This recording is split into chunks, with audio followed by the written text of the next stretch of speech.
അപ്പോൾ എല്ലാവർക്കും നമസ്കാരം. എല്ലാവരും സുഖമായിട്ടിരിക്കുന്നു വിചാരിക്കുന്നു. ഇതുവരെ ഇപ്പോൾ എന്നെ സപ്പോർട്ട് ചെയ്ത് എല്ലാവർക്കും നന്ദി. ഇനിയും സപ്പോർട്ട് ഉണ്ടാവണം. അപ്പോൾ നമുക്കെല്ലാവർക്കും അറിയാം സിനിമാ നടൻ ബാല അല്ലേ. ബാല ആദ്യം ഒന്ന് വിവാഹം കഴിച്ചു. അത് നമ്മുടെ സ്റ്റാർ സിംഗറിലെ ഒരു കണ്ടസ്റ്റൻ്റ് ആയിരുന്ന അമൃത സുരേഷ് അല്ലേ. അപ്പോൾ അങ്ങനെ ആ ബന്ധത്തിലൊരു കുഞ്ഞുണ്ടായി. 2-3 വയസ്സായപ്പോൾ ഡിവോഴ്സായി. അപ്പോൾ അങ്ങനെ ബാല വേറെ വിവാഹവും കഴിച്ചു.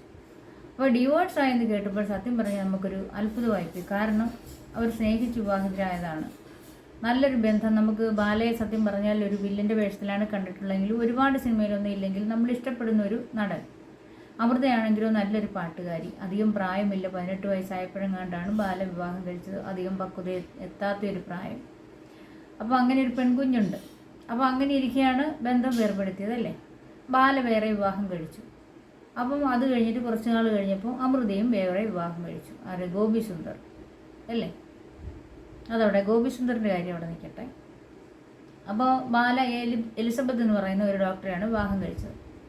അപ്പോൾ ഇവരെ രണ്ടുപേരെയും ഈ ഡൈവേഴ്സായ കാലം തൊട്ട്, ഡൈവേഴ്സിന് മുമ്പും ഇവരെ ഇൻ്റർവ്യൂ ചെയ്തിട്ടുണ്ട്. ഡൈവേഴ്സായ കാലം മുതൽ വീണ്ടും അവരെ ഇരുകൂട്ടരെയും ബാലയെയും അമൃതയെയും ഇൻ്റർവ്യൂ ചെയ്യുന്ന സമയത്ത് ബാല അമൃതയെ കുറ്റം പറയും, അമൃത ബാലയെ കുറ്റം പറയും. എന്നാൽ അമൃത ഒരു പരിധിവരെ ബാലയെ കുറ്റം പറഞ്ഞിട്ടില്ല കേട്ടോ. അമൃതയെ ശരിക്കും പറഞ്ഞാൽ അമൃത അങ്ങനെയൊന്നും കുറ്റമായിട്ടൊന്നും പറഞ്ഞിട്ടില്ല. എന്തെങ്കിലും ഒരു വിഷയം വരുമ്പോഴാണ് വീണ്ടും ഇവർ സംസാരിക്കുന്നത്. കാരണം ഒരിടയ്ക്ക് കൊറോണ വന്ന സമയത്ത്, കൊറോണ കാലത്ത് ഒരു വിഷയം ഉണ്ടായി. ബാല ഇങ്ങനെ നമ്മൾ ചാനലിൽ കണ്ടു. ബാല ഇങ്ങനെ അഭിപ്രായം പറയുന്നതായിട്ട്, കുട്ടിക്ക് കൊറോണയായിട്ട് അറിയിച്ചില്ല എന്നും പറഞ്ഞൊരു പരാതി, അഭിപ്രായം പറയുന്നതാണ്. അപ്പോൾ അതിനെതിരെ അമൃത പറഞ്ഞു അങ്ങനെ ഒരു സംഭവമേ ഇല്ല, കുട്ടിക്ക് കൊറോണയൊന്നും വന്നിട്ടില്ല, വെറുതെ പറയുന്നതാണെന്നും പറഞ്ഞ് അതവിടെ തിരുത്തപ്പെട്ടു. അതിനുശേഷം നടക്കുന്ന എല്ലാ ഇൻ്റർവ്യൂകളിലും പാപ്പുവിനെ, അതായത് അമൃതയുടെയും ബാലയുടെയും മകളാണ് പാപ്പു. ആ പാപ്പുവിന് ഒരുപാട് നല്ല കാര്യങ്ങളാണ് അതായത് ബാല പറയുന്നത്. ഭയങ്കര ജീവനായിട്ട്, ഭയങ്കര ജീവൻ. നമുക്കത് കേൾക്കുമ്പോൾ ഇതുപോലെ സ്നേഹമാണോ ഈ കുട്ടിയോട് അച്ഛനായ ബാലയ്ക്ക് ഇതുപോലെ ഉണ്ടായിരുന്നോ, എന്നിട്ട് ഇതെങ്ങനെ ഈ കുഞ്ഞിനെ കാണാതിരിക്കുന്നു എന്ന്. പക്ഷേ അഭിപ്രായം നമ്മളിങ്ങനെ പറയുമ്പോൾ ഒരിക്കലും ഈ കുട്ടിയെ കാണുന്നില്ലെന്നോ ഈ കുട്ടിയെ വിളിക്കുന്നില്ലെന്നോ ഒന്നും നമുക്ക് തോന്നുന്നില്ല. നമ്മൾ അന്നേരം വിചാരിക്കും ഡൈവേഴ്സ് ആയെങ്കിൽ ഈ കുട്ടിയായിട്ട് കോണ്ടാക്ട് കാണും, എന്തായാലും അച്ഛൻ മകൾ ബന്ധം കാണും എന്നുള്ള ഒരു വിശ്വാസമായിരുന്നു നമുക്ക്. അപ്പോൾ ഈ കഴിഞ്ഞ ദിവസം വീണ്ടും ബാല പറഞ്ഞിരിക്കുന്നു, കുട്ടിയെ കാണാൻ അമൃതയും വീട്ടുകാരും കുട്ടിയെ കാണാൻ, അതായത് പാപ്പുവിനെ കാണാൻ അനുവദിക്കുന്നില്ല എന്നും പറഞ്ഞ് കുറച്ച് കാര്യങ്ങളൊക്കെ പറഞ്ഞു. അപ്പം കുട്ടിയെ ബ്രെയിൻ വാഷ് ചെയ്ത് അവിടെ വെച്ചിരിക്കുകയാണ്. അതുപോലെ തന്നെ കുട്ടി ഒരിക്കലും ബാലയെ കാണാൻ കൂട്ടാക്കുന്നില്ല, അനുവദിക്കുന്നില്ല എന്നതാണ് പരാതി. അങ്ങനെയായപ്പോൾ ഈ കുട്ടി സ്വയം ഒരു അഭിപ്രായം വീഡിയോയിൽ, അതായത് യൂട്യൂബിൽ ചാനലിലിട്ടു. നമുക്ക് കാണാം ആ കുട്ടി എന്താണ്, അതായത് പാപ്പു എന്താണ് പറയുന്നത് നമുക്കൊന്ന് കേൾക്കാം. അതായത് പാപ്പു വളരെ വിഷമത്തോടെയാണ്, ആ കുട്ടിയുടെ സംസാരം തന്നെ ആദ്യമായിട്ടാണ് ശരിക്കുന്നത്, ആ ശബ്ദം തന്നെ നമ്മൾ ആദ്യമായിട്ടാണ്. അച്ഛനെതിരെ പറയുന്ന വാക്കുകളാണിത്, നമുക്ക് കേൾക്കാം. എന്ന് പറഞ്ഞു കഴിഞ്ഞാൽ എൻ്റെ ഫാദറിനെ പറ്റിയാണ്. എൻ്റെ ഫാദർ കുറേ ഇങ്ങനെ ഇൻ്റർവ്യൂസും വീഡിയോസും ചെയ്തിട്ടുണ്ട്. എൻ്റെ അടുത്ത് എന്നെ ഭയങ്കര ഇഷ്ടമാണ്, എന്നെ ഭയങ്കര മിസ് ചെയ്തിട്ടുണ്ട്, എനിക്ക് കുറേ ഗിഫ്റ്റ്സും അങ്ങനത്തെ സാധനങ്ങളൊക്കെ എപ്പോഴും അയക്കാറുണ്ടെന്ന് കുറേ വീഡിയോസ് ഉണ്ട്. ഇങ്ങനെ യൂട്യൂബിൽ സെർച്ച് ചെയ്താൽ തന്നെ കിട്ടാം കുറേ number of videos. But none of it is true. എനിക്ക് ഒരു കാര്യം പോലും ഇല്ല. ആക്ച്വലി സ്പീക്കിംഗ്, എനിക്ക് ലവ് ചെയ്യാൻ, എൻ്റെ ഫാദറിനെ ലവ് ചെയ്യാൻ എനിക്ക് ഒരു റീസൺ പോലും ഇല്ല. അത്രയും എന്നെയും എൻ്റെ മദറിനെയും എൻ്റെ അമ്മാവിനെയും എൻ്റെ ആൻറ്റീനെയും ഭയങ്കരമായിട്ട് മെന്റലിയും ഫിസിക്കലിയും ടോർച്ചർ ചെയ്തിട്ടുള്ള ഒരാളാണ്. ലൈക്ക് ലിറ്ററലി എനിക്ക് ഒരു കാര്യം പോലും ഇല്ല എനിക്ക് ലവ് ചെയ്യാൻ. ആക്ച്വലി ഫോർ എക്സാമ്പിൾ, എപ്പോഴും ഞാൻ ചെറുതായിരുന്നപ്പോൾ, ഞാൻ ഭയങ്കര കുഞ്ഞായിരുന്നു, എന്നാലും he would come home drunk and just actually start beating my mother. എനിക്കത് കാണുമ്പോൾ തന്നെ എനിക്ക് ഭയങ്കര വിഷമാവും. ഒരു റീസണും ഇല്ല. പക്ഷെ വെറുതെ വീട്ടിൽ വന്ന് ഡ്രങ്ക് ആയിട്ട് എൻ്റെ മദറിനെ വെറുതെ തല്ലിക്കൊണ്ടിരിക്കും. എനിക്കൊന്നും ചെയ്യാൻ പറ്റില്ലല്ലോ, ഞാനൊരു കുഞ്ഞല്ലേ. ഞാനിതൊക്കെ കാണുമ്പോൾ എനിക്കും നല്ല വിഷമാവാണ്. ലൈക്ക് എൻ്റെ മദറും എൻ്റെ ഫാമിലിയും നല്ല വർക്ക് ഔട്ട് ചെയ്തിട്ടുണ്ട്. എന്നെ ഭയങ്കരമായിട്ട് ടേക്ക് കെയർ ചെയ്യുന്നുണ്ട്. ഒറ്റ ഒരു കാര്യത്തിന് പോലും എന്നെ തല്ലിയിട്ടില്ല. എപ്പോഴും എൻ്റെ കൂടെ സപ്പോർട്ട് ചെയ്യാറുണ്ട്. എന്നെ ഭയങ്കരമായിട്ട് ലവ് ചെയ്യുന്നൊരു ഫാമിലിയാണ്. എന്റെ ഫാദർ കുറെ ഇന്റർവ്യൂസിലും കുറെ ലൈസും ഫോൾസ് അലിഗേഷൻസ് എന്റെ മദറിനെ പറ്റി പറഞ്ഞിട്ടുണ്ട്. അതൊക്കെ ഫോൾസ് ആണ്. ലൈക്ക് ലിറ്ററലി എന്റെ മദറിനെ കുറെ തല്ലിയിട്ടുണ്ട്. എന്റെ മദറിനെ കുറെ ലൈക്ക് ടോർച്ചർ ചെയ്തിട്ടുണ്ട്. എന്റെ മദർ മാത്രമല്ല, എന്നെയും ഭയങ്കരമായിട്ട് ടോർച്ചർ ചെയ്തിട്ടുണ്ട്. ഞാൻ കുഞ്ഞായിരുന്നപ്പോ എനിക്ക് ഇപ്പോഴും ഓർമ്മയുണ്ട്. ഒരു പ്രാവശ്യം ഡ്രങ്ക് ആയിട്ട് വന്നിട്ട് ഒരു ഗ്ലാസ് ബോട്ടില് എന്റെ മുഖത്തേക്ക് എറിയാൻ ലൈക്ക് ചെയ്തു. അപ്പൊ എന്റെ മദർ ഉണ്ടായിരുന്നില്ലെങ്കിൽ ശരിക്കും എനിക്ക് എന്റെ തലയിലെങ്കിലും ഇടിച്ചാന്. ഇവിടെ എന്റെ മദർ ഉള്ളതുകൊണ്ട് കൈവച്ച് ബ്ലോക്ക് ചെയ്തിട്ടാണ് എനിക്കൊന്നും നടക്കാണ്ടിരുന്നത് തന്നെ. അത്രയും ടോർച്ചർ ചെയ്തിട്ടുണ്ട്. മെന്റലി മാത്രമല്ല, ഫിസിക്കലിയും എന്റെ മദറിനെ എന്നെ ഭയങ്കരമായിട്ട് ടോർച്ചർ ചെയ്തിട്ടുണ്ട്. ഒരു പ്രാവശ്യം കോർട്ടിലിരുന്നപ്പോൾ എന്നെ literally on the floor drag ചെയ്തിട്ട് ചെന്നൈ കൊണ്ടുപോയിട്ട് ലൈക്ക് ലിറ്ററലി ആ റൂമിലിട്ടിട്ട് എനിക്ക് ഒരു ഫുഡോ ഒരു സാധനവും ചെയ്യില്ല. ഇങ്ങനത്തെ ഒക്കെ ആൾക്കാരനെയാണ് നിങ്ങൾ വിശ്വസിക്കുന്നത്. അപ്പൊ കുട്ടി പറയുന്നത് എന്താണെന്ന് വെച്ചാൽ, കുട്ടി ഇതുവരെയും അച്ഛനെ, അതായത് അച്ഛൻ്റെ ഒരു ഫോൺ വിളിയോ അല്ലെങ്കിൽ അച്ഛനെ ഒന്ന് കാണാനുള്ളൊരു സൗകര്യമോ കുട്ടിക്ക് ഇതുവരെ ഉണ്ടായിട്ടില്ല. അച്ഛൻ കാണണമെന്ന് ആഗ്രഹിച്ചിട്ടുമില്ല. അച്ഛൻ കുട്ടിയെ കണ്ടിട്ടുമില്ല. അച്ഛനൊന്ന് വിളിച്ചിട്ടുമില്ല. അച്ഛനായിട്ട് യാതൊരു കോണ്ടാക്റ്റും ഇല്ല കുട്ടിക്ക്. അച്ഛൻ പറയുന്നതെല്ലാം കള്ളമാണ്. ആ കുട്ടി കുഞ്ഞുനാൾ മുതൽ ഓർമ്മ വെച്ച കാലം എന്ന് പറയുന്നത് കൊച്ചിലെ ഒരു കാര്യം ഉണ്ടായ ഒരു കാര്യം കുട്ടി പറയുന്നുണ്ട്. മുറിക്കകത്ത് കോർട്ടിൽ നിന്ന് ഇറങ്ങിപ്പോയപ്പം നിലത്തൂടെ വലിച്ചിടിച്ചുകൊണ്ട് പോയി മുറിയിൽ കൊണ്ട് പൂട്ടിയിട്ട് ഭക്ഷണം കൊടുക്കാതെയൊക്കെ ഇരുന്ന കഥയൊക്കെ കുട്ടി പറയുന്നു. അങ്ങനെയൊക്കെ ചെയ്തതാണ്. ഒരുപാട് അമ്മയെ ഉപദ്രവിക്കുന്നത് കണ്ടതാണ്. ദേഹോപദ്രവം ചെയ്യുന്നത് കണ്ടതാണ്. അപ്പോൾ ഈ അച്ഛനെ കുട്ടിക്ക് ഒട്ടും ഇഷ്ടമല്ല. അതാണ് കുട്ടി പറയുന്നത് ഒരുപാട്. അപ്പം അമ്മയെക്കുറിച്ച് പറയുന്നതെല്ലാം കളവാണെന്നാണ് കുട്ടി പറയുന്നത്. ആരും ബ്രെയിൻ വാഷ് ചെയ്തതോ കുട്ടിയെ ആരും പറഞ്ഞു വിലക്കിയതോ അല്ലെങ്കിൽ കുട്ടിയെ കൊണ്ടാരും ഇങ്ങനെ ഒരു വാക്ക് പറയിച്ചതോ അല്ലെന്നാണ് കുട്ടി പറയുന്നത്. അപ്പോൾ കുട്ടിയുടെ അഭിപ്രായം നമുക്ക് പറഞ്ഞ് തള്ളിക്കളയാൻ പറ്റത്തില്ല. പിള്ള മനസ്സിൽ കള്ളമില്ല എന്ന് പറയും. എങ്കിൽ തന്നെയും കുട്ടിയുടെ മനസ്സിലുള്ള കാര്യങ്ങളാണ് കുട്ടി പറഞ്ഞത്, അല്ലേ? അപ്പോൾ ഇനി ബാല പറയുന്നത് കേൾക്കാം. Happy birthday Pappu. പാപ്പു ജീവിതത്തിലെ സ്നേഹത്തിക്ക് വലിയ വില ഉണ്ട്. കാരണം മരണം ഉറപ്പിച്ചിരുന്നപ്പോ പാപ്പു എന്നെ വന്ന് കണ്ടപ്പോ ജീവനോട് അപ്പ തിരിച്ചെത്തി. ഇതിപ്പോ എന്റെ പിറന്നാൾക്ക് വിഷയമുണ്ട്, പ്രതീക്ഷ ഉണ്ട് പാപ്പ എന്നെ വിളിക്കുമെന്ന്. ആ ഒരു പ്രതീക്ഷയോടെ ഒവ്വൊരു ദിവസവും ഈ അപ്പ ജീവനോടിരിക്കും. തീർച്ചയായിട്ടും എന്റെ മനസ്സിലുള്ള സ്നേഹത്തിക്ക് സത്യമാണെങ്കിൽ തീർച്ചയായിട്ടും ഞാൻ നിന്നെ കണ്ടിരിക്കും, നീ എന്നെ വിളിച്ചിരിക്കും. വിളിച്ചില്ലെങ്കിലും മരണത്തിന് ശേഷമെങ്കിലും പാപ്പ എന്നെ വന്ന് കാണണം. അച്ഛൻ എപ്പോഴും നിന്റെ കൂടെ ഉണ്ട്. ഹാപ്പി ബർത്ത്ഡേ പാപ്പു, ലവ് യുടാ ഉമ്മ. അപ്പൊ ഈ കുട്ടി ഇത്രയും വിമർശിച്ചതിന്, അതായത് ഈ അച്ഛനെ ഇത്രയും കുറ്റപ്പെടുത്തി പറഞ്ഞതിനെതിരായിട്ട്, അതായത് ബാലയാണ് മുഴുവൻ കുട്ടി പറയുന്നത്. കുട്ടിയെ ഇതുവരെ ബാല കാണാൻ ശ്രമിച്ചിട്ടില്ലെന്നും കുട്ടി ഒരു തവണ പോലും വിളിച്ചിട്ടില്ല എന്നൊക്കെയാണ് കുട്ടി പറയുന്നത്. ഒരു സാധനം പോലും വാങ്ങിച്ചു കൊടുത്തിട്ടില്ലോ, അല്ലെങ്കിൽ ബാലയെ കൊണ്ട് യാതൊരു ഉപകാരം, അച്ഛൻ എന്ന് പറയുന്ന ബാലയെ കൊണ്ട് ഒരു ഉപകാരമില്ല. അതുപോലെ തന്നെ കുട്ടിയുടെ അമ്മയെ, അതേ അമൃതയുടെ വീട്ടുകാരെയും കുറിച്ച് പറയുന്നതെല്ലാം പച്ചക്കള്ളമാണെന്നാണ് കുട്ടി പറയുന്നത്. അതുപോലെ തന്നെ ഈ ബാല ഓരോന്ന് ഈ അഭിപ്രായങ്ങളൊക്കെ പറയുമ്പോൾ ഈ ചാനൽ വഴി ഓരോരുത്തർ കാണുകയും കേൾക്കുകയും ചെയ്യും. കുട്ടിക്ക് സ്കൂളിൽ പോകാൻ പോലും പറ്റുന്നില്ലെന്നാണ് പറയുന്നത്. കുട്ടികളെല്ലാം കൂട്ടുകാരെല്ലാം ചോദിക്കുന്നു, അതെന്താ എങ്ങനെ, ഇതെന്താ ഇതിങ്ങനെയാണ്. അതിപ്പോൾ അത് ശരിയാണ്. നമ്മുടെ വീട്ടിലെ ഒരു സംഭവം ഉണ്ട്, 10 ആൾക്കാരറിഞ്ഞല്ലേ, നാട്ടുകാരറിഞ്ഞു കഴിഞ്ഞാൽ ഫ്രണ്ട്സൊക്കെ ചോദിക്കും, അയ്യോ അതെന്താ നിങ്ങളുടെ വീട്ടിൽ അങ്ങനെയാണോ ഇങ്ങനെയാണോ. അപ്പോൾ അത് കുട്ടിക്ക് ഒരു നാണക്കേട്, ഒരു വിഷമം, അതാണ് കുട്ടി പറയുന്നത്.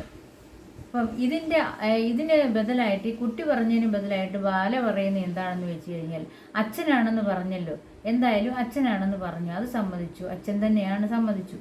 പക്ഷെ അതിൽ വളരെ സന്തോഷമുണ്ട് ബാലയ്ക്ക്. പക്ഷേ അച്ഛൻ ഇതിനൊന്നും, ബാല ഈ കുട്ടി പറഞ്ഞതിനൊന്നും എതിരല്ലെന്നാണ് പറയുന്നത്. പാപ്പു പറയുന്നതിനൊന്നും എതിരല്ലെന്നാണ് പറയുന്നത്. ഇനി നമുക്ക് അമൃതയുടെ വാക്കുകളിലേക്ക് പോകാം. അമൃത എന്താണ് പറയുന്നത്? അമൃത ഒരുപാട് കരഞ്ഞിട്ടൊക്കെയാണ് പറയുന്നത്. ഇനി അമൃതയുടെ വാക്കുകളിലേക്ക് പോകാം. നമസ്കാരം, ഞാൻ അമൃതയാണ്. ഞാനിപ്പോൾ നിങ്ങളുടെ മുമ്പിൽ ഭയങ്കര വിഷമമായിട്ടുള്ളൊരു കാര്യം സംസാരിക്കാൻ വേണ്ടിയിട്ടാണ് വന്നിരിക്കുന്നത്. വെളുപ്പിന് 5:30 ഇപ്പോൾ സമയം. ഞങ്ങൾ ഫുൾ ഫാമിലി, ഞങ്ങൾ ആരും ഉറങ്ങിയിട്ടില്ല. അത്രയും വിഷമമുള്ളൊരു സിറ്റുവേഷനിൽ കൂടെയാണ് നമ്മൾ പോയിക്കൊണ്ടിരിക്കുന്നത്. എനിക്ക് അഭിനയിച്ച് സംസാരിക്കാനോ ഇമോഷണലായിട്ട് സംസാരിക്കാനോ നിങ്ങളെ ഇമ്പ്രസ് ചെയ്ത് സംസാരിക്കാനോ ഒന്നും അറിയില്ല. ഇൻഫാക്ട് നിങ്ങൾ എന്നെ 10-16 വയസ്സ് തുടങ്ങി കാണുന്നതാണ്. ഞാൻ ഐഡിയ സ്റ്റാർ സിംഗറിലുള്ള സമയം തുടങ്ങി അമൃത സുരേഷ് എന്ന് പറയുന്ന വ്യക്തിയെ നിങ്ങൾക്ക് എല്ലാവർക്കും അറിയാം. ഞാൻ എത്രത്തോളം സംസാരിക്കുന്ന ഒരാളായിരുന്നെന്നും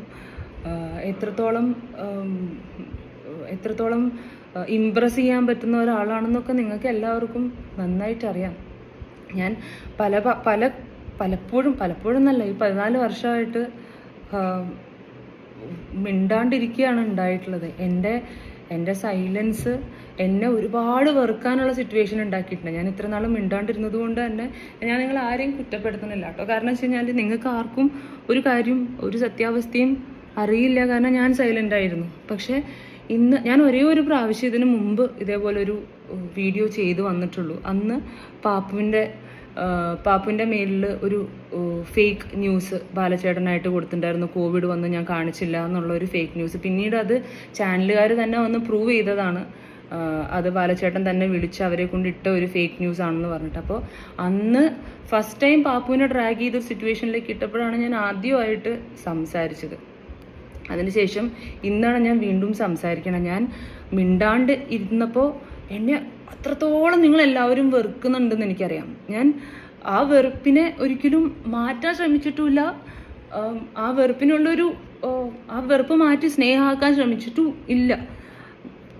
അതിൻ്റെ ഒരു റീസൺ എന്ന് പറഞ്ഞു കഴിഞ്ഞാൽ മേ ബി എനിക്ക് അത്രയും ഭംഗിയായിട്ടൊന്നും സംസാരിച്ച് നിങ്ങളെ ഇമ്പ്രസ് ചെയ്യാനൊന്നും എനിക്കറിയില്ല.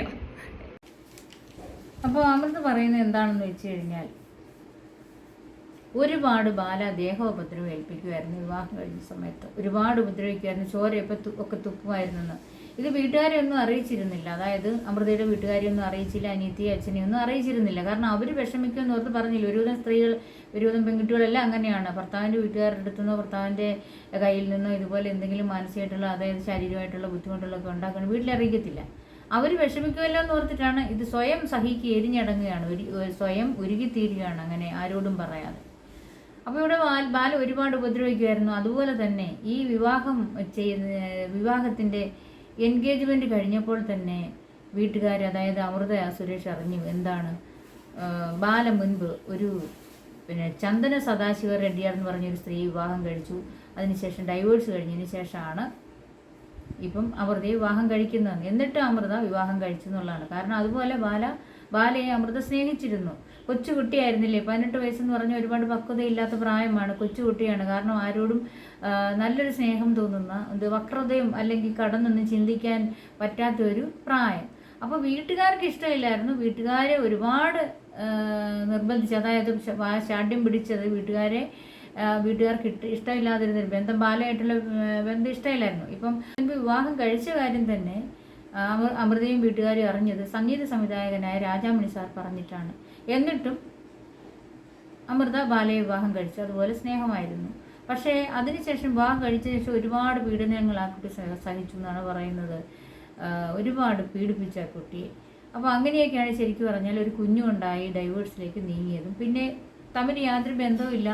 കുഞ്ഞിനെ വിളിക്കത്തുപോലെ ഇല്ലായിരുന്നു എന്ന് പറഞ്ഞു. അതായത് ഈ പാപ്പു വന്ന മോളെ വിളിക്കുകയോ കാണാനൊന്ന് വരികയോ ഒരു ഗിഫ്റ്റ് കൊടുക്കുകയോ ഒന്നും ചെയ്തിട്ടില്ല എന്നാണ് ഇവർ പറയുന്നത്. പക്ഷെ ബാല അങ്ങനെയല്ല പറയുന്നത്. ബാല എപ്പോഴും നമ്മളോട് ഒരു ഇൻ്റർവ്യൂവിൽ തന്നെ പറയുന്ന കേൾക്കാം, എപ്പോഴും ബാല ഈ കുട്ടിയായിട്ട് ഒരു കോണ്ടാക്റ്റ് ഉള്ള പോലെ നമുക്ക് തോന്നുള്ളൂ. അപ്പോൾ നമുക്ക് ആരെയാണ് വിശ്വസിക്കാൻ പറ്റും? ഇവിടെ ബാലയെ വിശ്വസിക്കണോ അമൃതയെ വിശ്വസിക്കണോ? നമുക്കിപ്പം ബാലയും വിശ്വസിക്കാനൊക്കത്തില്ല, അമൃതയും വിശ്വസിക്കാനൊക്കത്തില്ല. ബാല പറയുന്നത് കേൾക്കും, ബാല പറയുന്നതാണ് ശരി. അമൃത പറയുന്നത് കേൾക്കും, അമൃത പറയുന്നതാണ് ശരി. അങ്ങനെയാണ്. പക്ഷേ ഈ ഇങ്ങനെയുള്ള, അതായത് ഭാര്യയും ഭർത്താവും തമ്മിൽ വഴക്കാകുമ്പോൾ ഇടയിലുള്ള കുട്ടികളാണ് വിഷമിക്കുന്നത്. ഇവിടെയും അങ്ങനെയാണ് സംഭവിച്ചിരിക്കുന്നത്. ഡൈവേഴ്സ് ആയെങ്കിലും പുറത്തുനിന്നുള്ള ആൾക്കാർ ഓരോന്ന് ചോദിക്കും.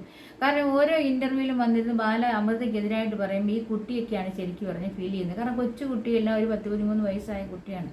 അപ്പോൾ അത് അത്യാവശ്യം പണ്ടത്തെ കുട്ടികളല്ലേ, ഇപ്പോഴത്തെ കുട്ടികൾക്ക് എല്ലാം അറിയാം. അതായത് കുട്ടികൾക്ക് ഭയങ്കര ബുദ്ധി കാര്യങ്ങളും ഒക്കെയാണ്. അപ്പോൾ അവർക്കതെല്ലാം പെട്ടെന്ന് ഷോക്കാവും.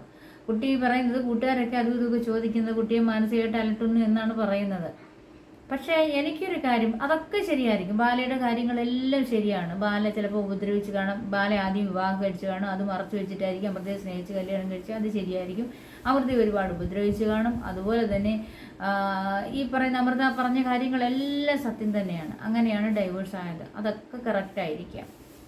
ഇല്ലാതെ ഒരിക്കലും ഒരു കുട്ടി ഡൈവേഴ്സിലേക്ക് പോകില്ല. കാരണം നല്ലൊരു മഹാനടൻ, സാമ്പത്തികം ഒട്ടും കുറവില്ലാത്തൊരു നടൻ.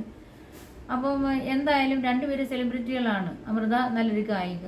അപ്പോൾ ഇങ്ങനെയൊരു ബന്ധം ശിഥിലമായി പോകണേ തീർച്ചയായിട്ടും തക്കതായ കാരണമില്ലാതെ ഒക്കില്ലല്ലോ. അപ്പം തീർച്ചയായിട്ടും ഈ ദേഹോപദ്രവവും മാനസികമായിട്ടുള്ള പീഡനവും തന്നെയാണ് സംഭവം. സത്യമാണ്, ആ സത്യമാണ് കേട്ടോ. പക്ഷേ എല്ലാവരും എല്ലാം പറയുമ്പോൾ എനിക്കൊരു കാര്യം പറയാനുണ്ട്. ശരി, ഡൈവേഴ്സ് കഴിഞ്ഞു, അമൃതയ്ക്ക് വേറെ വിവാഹം കഴിക്കണേലാകാമായിരുന്നു. എന്തിന് ഗോപി സുന്ദർ എന്തിനായിരുന്നു? ഈ ഗോപി സുന്ദറും അമൃതയും തമ്മിൽ എത്രയോ പ്രായ വ്യത്യാസമുണ്ട്, ഒരുപാട് പ്രായ വ്യത്യാസമുണ്ട്. അതൊന്ന്. ഈ ഗോപി സുന്ദർ എന്ന് പറയുന്നത് ആദ്യം ഒരാളെ വിവാഹം കഴിച്ചു അല്ലേ, ആ വകയിൽ 2 മക്കളുണ്ടെന്നാണ് അറിവ്. അതായത് നല്ല പ്രായമുള്ളതാണ്. ഒരു സ്ത്രീ വിവാഹം കഴിച്ചു, വലിയ 2 മക്കളുണ്ട് ഗോപി സുന്ദറിൻ്റെ അത്ര വലിപ്പമുള്ള 2 മക്കളുണ്ട്. അത് കഴിഞ്ഞിട്ട് അഭയ ഹിരൺമയി എന്ന് പറഞ്ഞ ആ ഗായികയുടെ കൂടെ ലിവിങ് ടുഗദർ അല്ലേ. അപ്പോൾ അങ്ങനെ കുറേ വർഷങ്ങൾ അവരുടെ കൂടെയും ജീവിച്ചു. പിന്നീടാണ് അമൃത. അതാണ് ചോദിക്കുന്നത്. അപ്പോഴും ആളുകളെല്ലാം ശരിക്കും പറയും, ഇത് എത്ര നാൾ നീണ്ടു നിൽക്കും, പ്രത്യേകിച്ച് ഗോപി സുന്ദർ. ഇത് എത്ര നാൾ നീണ്ടു നിൽക്കത്തില്ല ഗോപി സുന്ദർ. കാര്യം സംഗീത സംവിധായകനും ഗായകനും ഒക്കെ തന്നെ. പക്ഷെ ആർക്കും പുള്ളി അങ്ങോട്ട് അംഗീകരിക്കാൻ പറ്റത്തില്ല. അതാണ് ഗോപി സുന്ദറിനെ ആർക്കും അംഗീകരിക്കാൻ പറ്റില്ല കേട്ടോ. അതാണ് ഗോപി സുന്ദർ. എന്തായാലും നല്ലൊരു പേരുണ്ടായിരുന്നു ഗോപി സുന്ദർ. ഈ അഭയ ഹിരൺമയെ കൂടെ പിന്നെ ഉപേക്ഷിച്ചിട്ട് വേറൊരാളുടെ കൂടെ നടന്നപ്പോൾ, വേറൊരാളുടെ കൂടെ കാണുമ്പോൾ, വേറെ സ്ത്രീയുടെ കാണുമ്പോൾ അതൊരു ചീത്തപ്പേരായി. ഇനി പ്രത്യേകിച്ച് എടുത്തു പറയുന്നില്ല ഏതാണ് സ്ത്രീകളെന്ന്. അപ്പോൾ അങ്ങനെയാകുമ്പോൾ ഗോപി സുന്ദറിനെ ആരും എവിടെ നോക്കിയാലും, ഇപ്പോൾ ഈയിടെ എല്ലാം മിക്കവാറും കാണാം, ഓരോ സ്ത്രീകളുടെ കൂടെ കൂട്ടുക, ഫ്രണ്ട്സാണെന്നും പറഞ്ഞ് ചേർന്ന് നിന്ന് ഫോട്ടോയും കാര്യങ്ങളൊക്കെ കാണാം. എന്തായാലും ഗോപി സുന്ദറിനെ ആരും അങ്ങോട്ട് അംഗീകരിക്കുന്നില്ല. ഗോപി സുന്ദറിൻ്റെ പേരേ പോയി, ചീത്തപ്പേരായി, മൊത്തം ചീത്തപ്പേരായി. കാരണം ഒരു ഇടക്കാലത്ത് നമ്മുടെ പുലിമുരുകനൊക്കെ ഇറങ്ങിയ സമയത്ത് നല്ലൊരു പേരായിരുന്നില്ലേ. അതിനുശേഷം കുറച്ച് നാളുകൾ കഴിഞ്ഞപ്പോഴത്തേക്കും ഗോപി സുന്ദർ, പ്രത്യേകിച്ച് അമൃതയെ കല്യാണം കഴിച്ചു എന്നുള്ള ഇതുവരെ വന്നപ്പോൾ ഒന്നുകൂടെ അങ്ങ് പേര് ചീത്തയായി.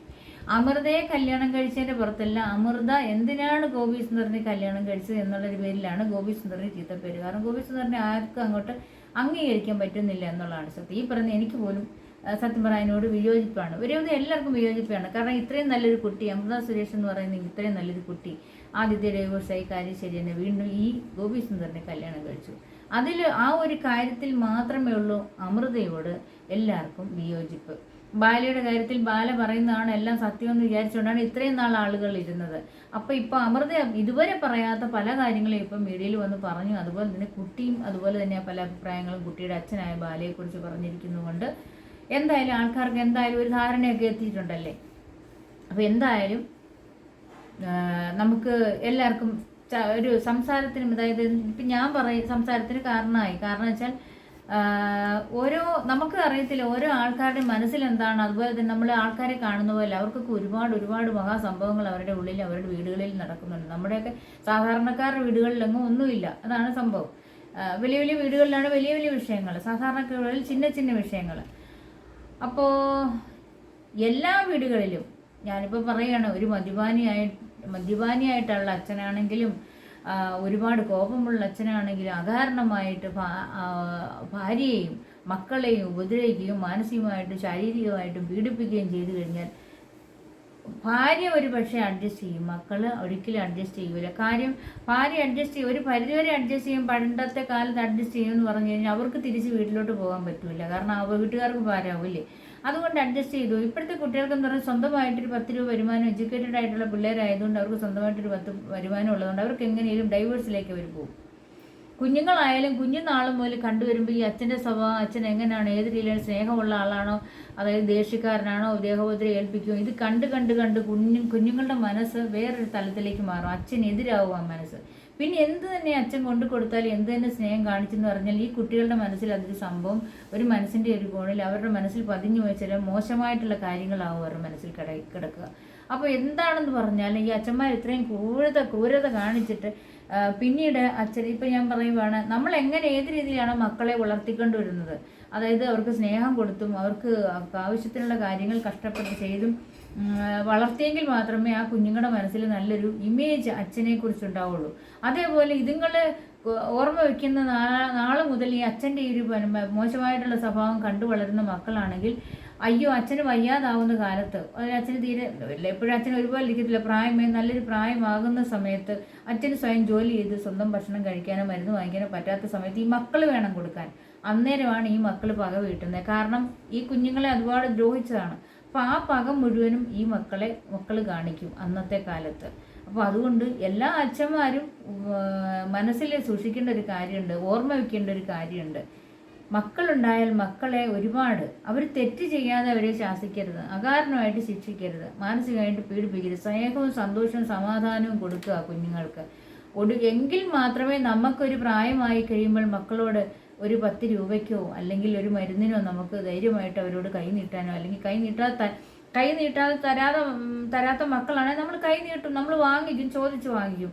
അപ്പോൾ നമുക്ക് തരണമെങ്കിൽ നമ്മളിപ്പോൾ ഇങ്ങനെ നമ്മൾ എങ്ങനെയാണോ ആ കുട്ടികൾക്ക് സ്നേഹവും സമാധാനവും കരുതലും കൊടുത്ത് സംരക്ഷണവും കൊടുത്ത് വളർത്തുന്നത്, അതുപോലെ തന്നെ ഇരിക്കും എല്ലാ അച്ഛന്മാരെയും മക്കൾ സംരക്ഷിക്കുന്നത്. അല്ലാതെ ചുമ്മാ അങ്ങോട്ട് ഞാൻ വളർത്തി എടുത്തു, ഞാൻ അച്ഛനാണ് എന്ന് പറഞ്ഞിട്ടൊന്നും കാര്യമില്ല. ഇപ്പോൾ പാപ്പു തന്നെ അതിന് തെളിവാണ്. കാരണം അച്ഛനാണ്, ശരിയാണ്, അച്ഛനാണെന്ന് പറഞ്ഞിട്ട് കാര്യമില്ല.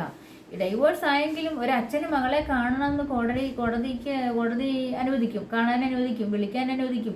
ഈ കുട്ടിക്ക് എന്തെല്ലാം ചെയ്തു കൊടുക്കാം അതെല്ലാം ചെയ്തു കൊടുക്കേണ്ടത് അച്ഛൻ്റെ ചുമതലയാണ്. പക്ഷേ ഈ ബാല എന്ന് പറയുന്ന ഈ അച്ഛൻ ഒന്നും ചെയ്തിട്ടില്ല, ഒരു വിളി പോലും ഇല്ല, ഒന്ന് കാണാൻ കൂട്ടാക്കിയിട്ടില്ല ഈ കുഞ്ഞിനെ. പിന്നെ എന്താണ് ബാലയ്ക്ക് ഈ കുട്ടിയോട് ഇത്ര സ്നേഹമെന്ന് പറയാനുള്ളതെന്നാണ് എനിക്ക് ചോദിക്കാനുള്ളത്. അപ്പോൾ തീർത്തും പറഞ്ഞു കഴിഞ്ഞാൽ കുട്ടിയെ ബ്രെയിൻ വാഷ് ചെയ്തല്ലെന്ന്, അതായത് ബ്രെയിൻ വാഷ് ചെയ്തതാണെന്ന് ബാല പറയുമ്പോൾ അമൃത പറയുന്നത് ബ്രെയിൻ വാഷ് ചെയ്തിട്ടേ ഇല്ല. കുട്ടി സ്വയമായിട്ട് ഈ അമ്മയുടെ വീട്ടുകാർ, അമ്മയുടെയും അമ്മമ്മയുടെയും അതായത് ചിറ്റയുടെയും ഒക്കെ അവരുടെ വീട്ടിലുള്ളവരുടെ ആ സങ്കടം കണ്ടിട്ട് സ്വയമേ ഒരു വീഡിയോ എടുത്ത് ചാനലിൽ ഇട്ടതാണെന്നാണ് അതായത് അമൃതയെ പറയുന്നത്. കുട്ടി അങ്ങനെ തന്നെയാണ് പറയുന്നത്. ഇപ്പോൾ ആര് പറയുന്നതാണ് സത്യം പറഞ്ഞാൽ കൺഫ്യൂഷനാണ്. കുട്ടി പറയുന്നത് ശരിയാകാം, അമൃത പറയുന്നതും ശരിയാകാം. ഇത് രണ്ടും പറയുന്നതാവാം ശരി, ബാല പറയുന്നത് പച്ചക്കള്ളമാണെന്ന് ഞാൻ പറയുന്നു. ഞാനിപ്പോൾ നിഷ്പക്ഷമായിട്ട് ആദ്യം പറഞ്ഞു ബാല പറയുന്നതാണോ അമൃത പറയുന്നതാണോ ശരിയെന്ന് ആർക്കറിയാമെന്ന് പറഞ്ഞാലും ഇത്രയും ഹരിച്ചും ഗുണിച്ചും ഒക്കെ നോക്കിയപ്പോൾ എനിക്ക് മനസ്സിലായ കാര്യം അമൃത പറയുന്നതാണ് ശരി, അമൃതയുടെ മോളും പറയുന്നതാണ് ശരി, ബാല പറയുന്നത് പച്ചക്കള്ളമാണെന്നാണ് തോന്നുന്നത്. കാരണം ഇതുവരെ ബാലയെ നല്ലതെന്ന് വിചാരിച്ചിരുന്ന ബാലയെ ഈ ഒരൊറ്റ കാരണം കൊണ്ടാണ് ബാലയെ വെറുക്കാൻ കാരണം. അപ്പോൾ വീണ്ടും കാണും വരെ ബായ്.